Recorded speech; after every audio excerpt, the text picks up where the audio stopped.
find out about their uses, how are these metals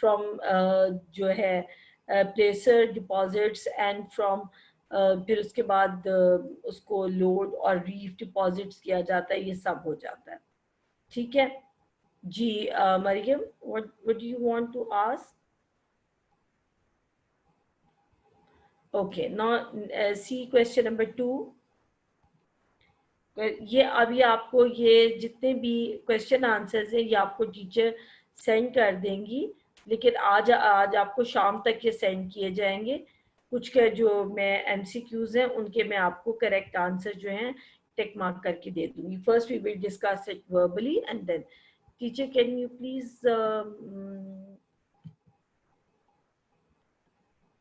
move on to the next one, the next page. Yes, look at the variety of things which are made from oil. How many of these have you used or come into contact with today at home? دیکھیں یہ اب اس question کے اندر بہت سے انہوں نے وہ پوچھ لی ہیں ہم سے کہ وہ جو look at the variety of the things which are made from oil, جو oil سے بنتی ہیں. how many of these you used or come into contact with today? دیکھیں ایک گھر پر, at home, at school, or traveling to and fro. Pupils would probably have used LPG or pipe gas for cooking breakfast, traveled on a bus using petrol, and which was maintained in good conditioning by regular oiling and lubrication. جو lubrication کے لیے یعنی اس کو تاکہ وہ stuck نہ ہو جائے.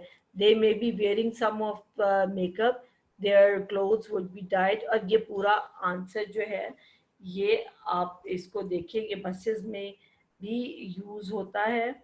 ٹھیک ہے, اور اس کے علاوہ جس کا مین وہ ہے they would have used tires whether they came to school on bicycle, cars اور buses along a road coated اور اس طرح کر کے ہیں.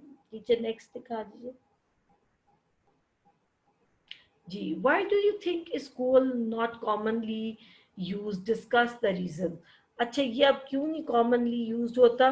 coal is not commonly used are other sources of energy available because coal is dirty and very polluting when burned. It transport and storage are a problem. تو یہ اس وجہ سے یہ نہیں کیا جاتا the surrounding. ٹھیک ہے, تو یہ اس کا یہی وجہ ہے کہ کول کو جو ہے یہ اتنا یوز نہیں کیا جاتا. It is bulky and awkward to transport. It has to be transported by rail or occasionally by road. ٹھیک ہے, یہ نیکسٹ پہ کر دیجیے جی. A famous scientist once said to the author, oil is far too valuable to be burnt as fuel. ٹھیک ہے, it should be saved for all of the other things. ٹھیک ہے, that are made from it. Talk about this. This statement can be discussed in class. Students can share their own thoughts about the use and value of oil. یہ آپ لوگ کر سکتے ہیں, لیکن آپ نے اس کو جو ہے یہ آپ آپس مطلب خود سے بھی اس کو کر سکتے ہیں, لیکن آپ نے اس کا جو نیکسٹ پارٹ ہے یہ اب آپ لوگوں نے جو کاپیز پر لکھنا ہے وہ آپ نے یہاں سے لکھنا ہے. Oil is considered valuable because of its many uses and products. It is also a non-renewable energy resource, at least for the foreseeable future. Hence, it must be used judiciously. Oil is wasted and an automobile fueled by people driving around in fuel-heavy vehicles. جی question number 5 ہم نہیں کریں گے کیونکہ وہ class جو ہے وہ آپ کی کلاس جو آپ کی خود کی ایکٹیویٹی ہے وہ آپ لوگ خود کر رہے ہیں کہ ڈیولپ کی showing symbol letters for these products, mark them on an outline map of Europe, Africa, Asia in your book. کیا اچھا جی, اب ہم آ جاتے ہیں ہمارے fill in the blanks. یہ آپ لوگوں نے ہوم ورک میں بھی آپ کو غالباً دیے گئے تھے. ٹھیک ہے, یہ آپ سب نے کیے بھی ہوئے ہیں. اور ان کے آنسرز میں نے یہ نیکسٹ پہ دیے ہوئے ہیں, یہ دیکھیں یہ ان کے آنسرز ہیں, یہاں سے آپ کاپی کر لیں. اب جو نیکسٹ ہے اس کے یہ میں نے خود بنائے ہیں, جو نیکسٹ ابھی میں آپ کو دکھانے والی ہوں جی ایکسٹرا شارٹ کویسچن, یہ میں نے خود بنائے. اس کو یہ اب آپ دیکھیے. Why so many countries of the world are not very fertile? Many countries of the world are not very much fertile for agriculture because of the lack of water or poor soil. What is the share of Pakistan in gas reserves among the Muslim countries? Pakistan is the sixth largest gas producing country in the Muslim world.